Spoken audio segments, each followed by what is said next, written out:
This is Lab 6 for Section 2, Team A. I'm Joe Cocchi. I'm Jacob Krause. I'm Donglin Ma. In this lab, we are aimed to measure the aberration of comma and the astigmatism. Now I will give you an introduction of basic ideas about comma and astigmatism. So what is comma?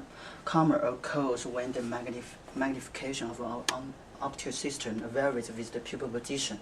The rays at different pupil position will reach different height at the observation plate, and this different height is defined as comma. So the wavefront area of comma is equal to W3131 H rho cubic cosine theta, and the ray phase is defined here, and the epsilon x is equal to 0, epsilon y is equal to this formula. But in an opposite system, we can not only have comma, but also we have spheric aberration and defocus. So in order to get the value of comma, we have to take two measurements at the two positions of positive one and negative one. So we get two formula of the area. And we add these two formulas together, we will delete the effect of the spheric aberration and the defocus. We get the value of comma. And similarly, we take two measurements at positive x position and the negative x position, we can get the comma in the x direction. So compare these two formula, we can easily to see that the comma x equal to 1/3 of comma y. This will be demonstrated in our lab. And finally, so we come to what's the astigmatism. Astigmatism occurs when the tangential rays and the tangential rays and the side rays reach the focus at a different position.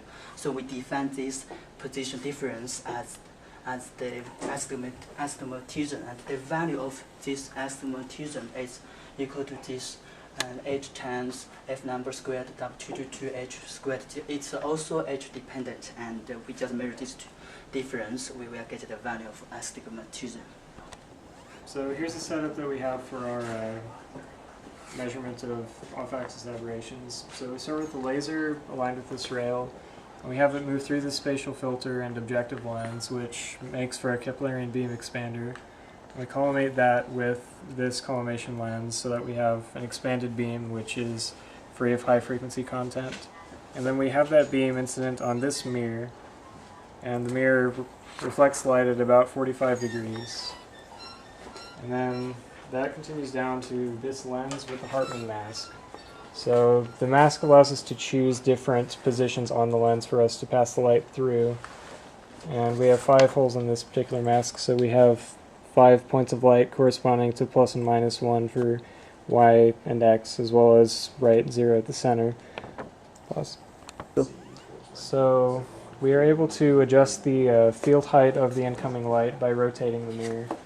So by rotating the mirror, we simulate an off-axis object at a particular field height, whichever we want, located at infinity. And then after that, we are able to choose different positions within the field to track the light by blocking off some number of these holes. So by blocking off these holes, we're able to just pass light through one hole and then observe where the resulting focus position is at the edge. And by measuring where that position is relative to where it is at 0 field, we're able to determine the aberration. Pause. So right here is a diagram of our pupil map, and as we see, this is the sagittal plane and the tangential plane. This is our pupil coordinates, so x minus refers to the left part of the field height, x plus is the other side of the field height, the same with y's. So what do we got for our data with the tangential coma? So basically what we did there is took x plus, blocked everything but x plus, and recorded the value of how much we had to deviate from the position, the microscope position in order to align the laser on the crosshair. And we found that to be 5 1,000ths and 6 1,000ths respectively with x plus, s minus, which they should be the same, and that's in our error margin, so that's okay. As for the 2.5 millimeter field height, we found about 1 and 1.5, so we expected a linear trend, but at least these are the same, so it's not incredibly awful. But our sagittal coma, the error was just well within, the values we got for sagittal coma were within our error margin, so we couldn't really quote anything we got from that, so we kind of just left that as something that didn't really work out in this lab. As well for astigmatism, basically what we did was you allowed it to pass through the 2 holes at the same time while covering the top ones, and what we found for the longitudinal error was 0.2 millimeters, and the lateral was 3 1,000ths at plus 5 millimeter field height, and for 2.5 5 was 0.33 for longitudinal and 3/1000 for lateral.